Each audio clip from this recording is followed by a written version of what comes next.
Bom dia, terceiro ano. Vamos dar continuidade ao nosso conteúdo de Sociologia com o conteúdo do capítulo 7, a organização do trabalho no século XX.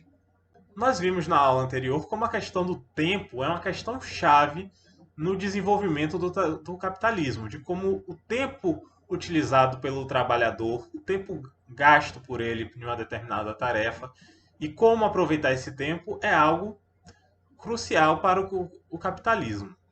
Na aula de hoje, vamos ver formas como o uso desse tempo foi se modificando a partir do desenvolvimento da indústria durante o século XX. Nós vimos como o século XIX e o século XX também foram séculos de grandes transformações científicas e tecnológicas. Então aparece também uma necessidade dentro do capitalismo de também aplicar esses princípios científicos ao trabalho.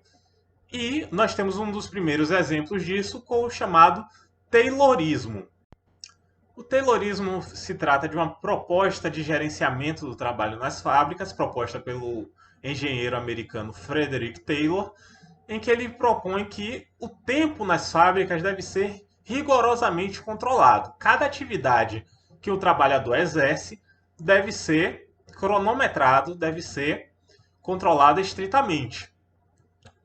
Taylorismo parte da ideia justamente de que tempo é dinheiro. Então, nesse sentido, o tempo não pode ser perdido, de que o trabalhador tem de estar sempre voltado para a eficiência, para o uso desse tempo da melhor forma possível para garantir a produção. Então, qualquer tempo de descanso, qualquer tempo de trabalho tem de ser rigorosamente calculado, rigorosamente cronometrado.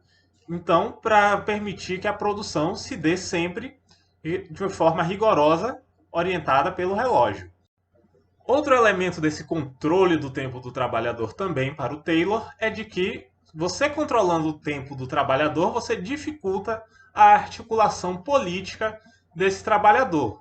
Ou seja, se esse trabalhador tiver tempo para conversar, interagir com outros trabalhadores, eles provavelmente irão se reunir, vão se articular e vão reivindicar menor carga de trabalho, uma jornada de trabalho menor, melhores salários e por aí vai.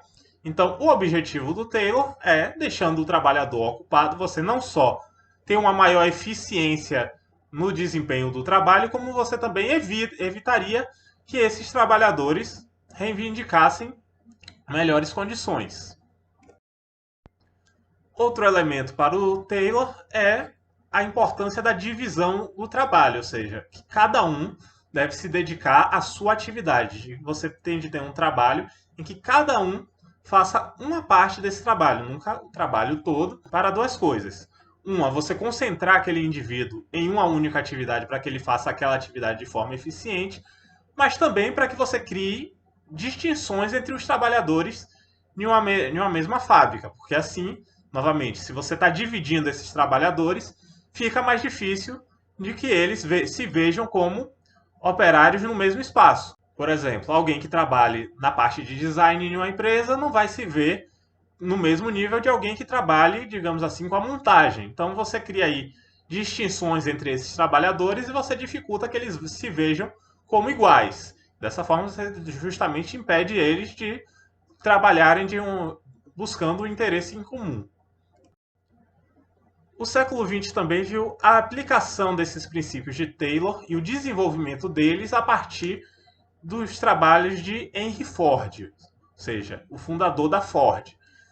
O Ford vai fundar o que se chama de Fordismo, que baseia-se principalmente na chamada linha de produção, ou seja, há uma linha em que um produto vai passar por vários trabalhadores. Cada trabalhador vai estar concentrado somente em uma parte daquele trabalho. Então, para isso, o uso desse tempo tem de ser o mais eficiente possível, porque se você atrasar em uma parte, consequentemente vai atrasar o desenvolvimento de toda a cadeia de produção. Então, o trabalho do trabalhador fica aí sendo condicionado ao maquinário, e não o contrário. Não é a máquina mais que serve ao trabalhador. É o trabalhador que passa a funcionar de acordo com o maquinário. Então vemos aí que, para essa perspectiva do Fordismo, o trabalhador é como se fosse mais uma peça no maquinário geral de uma fábrica.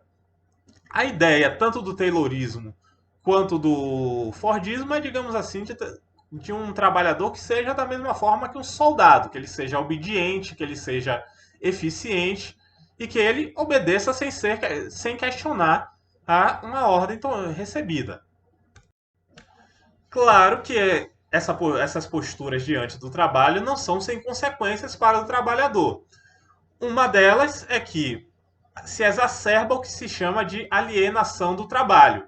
À medida que o trabalhador não tem mais o controle sobre todos os aspectos da produção, por exemplo, de que ele só está voltado a uma parte daquela produção, ele não enxerga aquele produto final como parte do trabalho dele. Ele não compreende, por exemplo, se ele trabalha em uma fábrica de carros, ele não enxerga o carro final como eu fiz aquele carro. Não, ele só estava em uma parte do processo. Então ele não enxerga o produto final como dependente do trabalho dele. Ele não enxerga a importância do trabalho dele no processo como um todo. E da mesma forma, enfraquece o poder que ele tem para reivindicar melhores condições de trabalho. Porque, por um lado, ele tá com constrangimentos de tempo, ou seja, ele não tem nem tempo de dedicar isso. O momento que que ele não está trabalhando é o momento que ele tem para descansar. E da mesma forma, a própria divisão do trabalho não faz com que ele tome consciência do quanto o trabalho dele é necessário.